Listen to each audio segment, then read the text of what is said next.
Mukunda jewellers మొట్టమొదటి factory outlet లో Nakshi Mela flat 9.99% VA. ఈ ఆఫర్ సెప్టెంబర్ 13 నుంచి డిసెంబర్ 21 వరకు. విచ్చేయండి. Opening soon Jubilee Hills. యోగా, ధ్యానం, క్రమశిక్షణలో దేశం ఎల్లప్పుడూ ముందుంటుందని ఉపరాష్ట్రపతి సిపి రాధాకృష్ణన్ అన్నారు.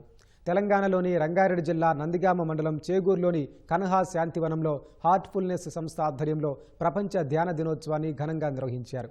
ప్రపంచంలోనే అతిపెద్ద ధ్యాన కేంద్రంలో ప్రపంచ ధ్యాన దినోత్సవాన్ని ఉపరాష్ట్రపతి శ్రీకారం చుట్టారు.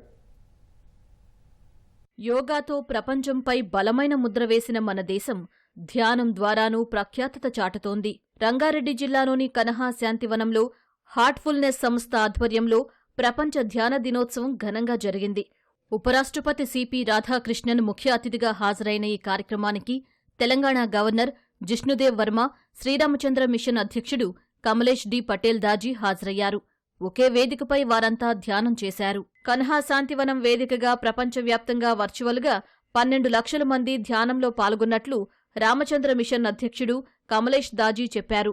170 దేశాల్లో హార్ట్ఫుల్నెస్ సంస్థ ఆధ్వర్యంలో ధ్యానం చేసినట్లు వెల్లడించారు.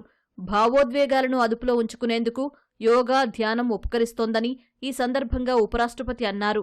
మానసిక ప్రశాంతత కోసం అందరూ ధ్యానం చేయాలని సూచించారు. The inner transformation is a must for every individual to build positive society, a society which takes care of everyone. Meditation is a universal practice that transcends cultural, geographical, and religious boundaries. It is a path that leads to inner peace, mental clarity, and emotional stability. Today we came together not only to celebrate meditation, but to honor its profound significance in our lives. ధ్యానం ద్వారా ఒత్తిడి, ఆందోళనను జయించవచ్చని దాజీ చెప్పారు.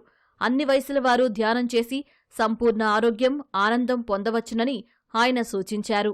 Not just heartfulness way of meditation, but whatever is suitable to your heart. Be you a Brahma Kumari, be you Art of Living, be you from Isha, be you from Bihar School of Yoga, or Vipassana meditation, or just simple breathing exercise so that you can center your mind. Centering the mind helps us relax a bit. This is a side benefit of Dhyan. The main purpose is something else, elevating the consciousness.